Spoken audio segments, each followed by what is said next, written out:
Has a secret AEW Full Gear return just been leaked? And CM Punk has broken his silence on the backstage drama in AEW. But first, let's get to the quickfire headlines, as the Wrestling Observer are reporting a major shift when it comes to the presentation of Ring of Honor going forward, with the Tony Khan-owned promotion now seemingly becoming a brand of AEW. In the past, ROH and AEW have been presented as separate entities, but it seems that this is no longer the case, and the Observer Daily Update notes, they are advertising the 12/10 show in Dallas, which is the ROH Final Battle pay-per-view, as AEW presents ROH. So they are using the AEW name just like WWE does when it uses WWE NXT. Casey Navarro is an independent talent currently on the radar of WWE, with him scheduled for a private tryout in December. However, the rising star was spotted backstage at AEW Rampage last night, a sign that there is now competition for his signature. He would make his debut in CZW 6 years ago and has since worked shows for Impact Wrestling, MLW, and AEW, with him seemingly set to be in the midst of a bidding war for his services. Kevin Owens would make his WWE return last night when the field for the men's War Games match was confirmed. As was reported by PW Insider earlier this week, Survivor Series will now see Roman Reigns, the Usos, Solo Sikoa, and Sami Zayn of the Bloodline take on Drew McIntyre, the Brawling Brutes, and Kevin Owens inside the classic NWA, WCW, and later NXT match type, and is expected to main event Survivor Series on November 26th. Last night would also see the semi-finals of the SmackDown World Cup take shape, as Ricochet and Butch would beat Mustafa Ali and Sami Zayn respectively, finding themselves in the final four. Ricochet will now take on the monster of all monsters, Braun Strowman, who had already qualified, with Butch now meeting Santos Escobar, who again had already advanced. The matches will go down next week on the Blue brand. Last night on AEW Rampage, the final show before tonight's Full Gear pay-per-view, the last semi-finalist for the World Title Eliminator Tournament was named. Despite a pre-match attack at the hands of his opponent, Ricky Starks would defeat Lance Archer after connecting with a spear. His semi-final opponent Brian Cage would then make his way to ringside, causing a distraction that allowed Archer to attack Starks from behind, before chokeslamming him onto the steel steps. This has once again positioned Ricky as the underdog for tonight's match. The winner of the Cage-Starks match at the Full Gear 0 Hour show will then advance to the final this Wednesday night on Dynamite against Ethan Page of The Firm. The show would also see a heel turn in the women's division, this after a match between Athena and Madison Rayne. Athena would score the win before continuing the beatdown on her opponent before striking referee Aubrey Edwards. She would then be confronted by the ROH Women's Champion Mercedes Martinez, seemingly setting up a match at ROH Final Battle on December 10th. Another match has been added to tonight's Full Gear card, with Eddie Kingston receiving his Ultimate Dream match on the 0 Hour show. Kingston would fall short in last night's tag team match that saw him team up with Ortiz, losing to wrestling legend Jun Akiyama and rising star Konosuke Takeshita. Kingston, who wasn't pinned in the match, would then cut a promo calling for a singles match with Jun before Tony Khan granted his wish. Eddie would then tell the crowd that the match will make Giant Baba, Antonio Inoki, Mitsuharu Misawa, and Ricky Dozan proud. This isn't the only new match that's been added to the 0 Hour show, as QT Marshall, Cole Carter, Aaron Solo, Nick Comoroto, and Lee Johnson of The Factory will battle Orange Cassidy, Chuck Taylor, Trent Beretta, Rocky Romero, and a quote, very evil, very mystery partner, which is of course likely to be Danhausen. Impact Wrestling would hold their latest pay-per-view Overdrive last night, where a new X Division champion was crowned. Black Taurus would take on Trey Miguel in the final of the tournament for the vacant title, and in the end it was Miguel that walked away with the belt, becoming a two-time X Division champion. The win came after Trey used spray paint to blind his opponent before putting him away with the lightning spiral.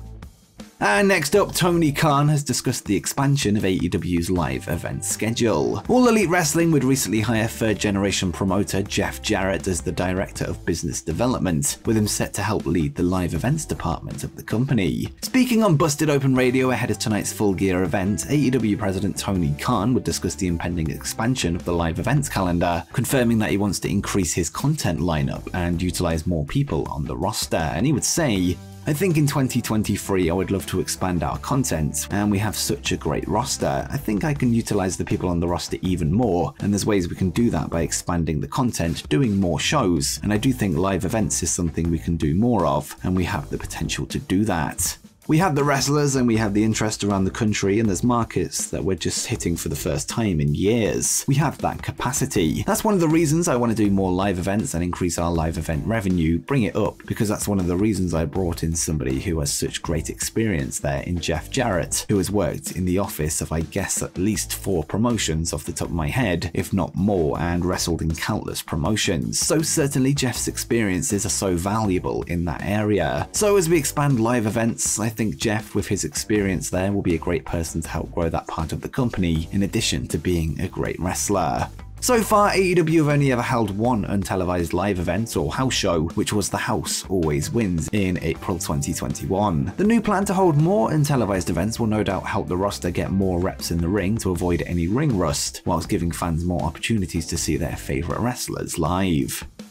And next up, has a secret AEW Full Gear return just been leaked. For the past few weeks, vignettes have aired on AEW Dynamite hyping the impending return of the House of Black, with an ominous voice warning that complacency and subpar have become both standard and rewarded. Well, according to Fightful Select, Malachi Black, Buddy Matthews, Brody King, and Julia Hart are in town for the AEW Full Gear pay-per-view tonight, this following their recent absences from television. At one stage, there were questions over if Malachi Black would reappear in AEW, with confirming that he did request his release from the company, although he was denied. Instead, he would take some time away to deal with a few personal issues and now looks ready for a comeback. He would recently take to his Twitch stream to say that Tony Khan luckily prevented him from doing some irrational things, seemingly referring to his request to take release. Malachi hasn't been seen since AEW All Out over 2 months ago, whilst Buddy Matthews and Brody King were last seen on AEW Rampage Grand Slam for their match against Darby Allin and Sting, which led to an appearance from the Great Muta. Julia Hart was also at ringside, who was driven through a table thanks to the mist, and too hasn't been seen since. The Fightful report does note that the return of House of Black hasn't been confirmed to them, but they have confirmed that they are in town, which does suggest that AEW likely have plans for them on tonight's show. But what do you think the House of Black have up their sleeve, and will they be going after the Elite? Let me know what you think in the comments down below.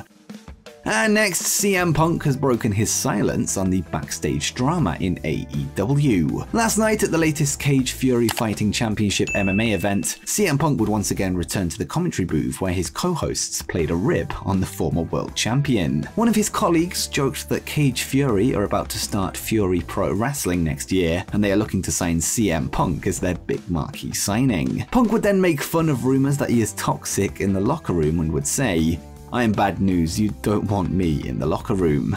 This is the first time CM Punk has publicly made reference to the ongoing drama in AEW, this after the media scrum and backstage brawl with the Elite at All Out. Punk's colleague John Morgan would then add, "That dude will mess up the whole organization. I like working here, don't let him do any press conferences." Punk, who seemed in good spirits, would then end by saying, "Are we live? What are we doing?" This is the awkward but hilarious portion of the show came to a close.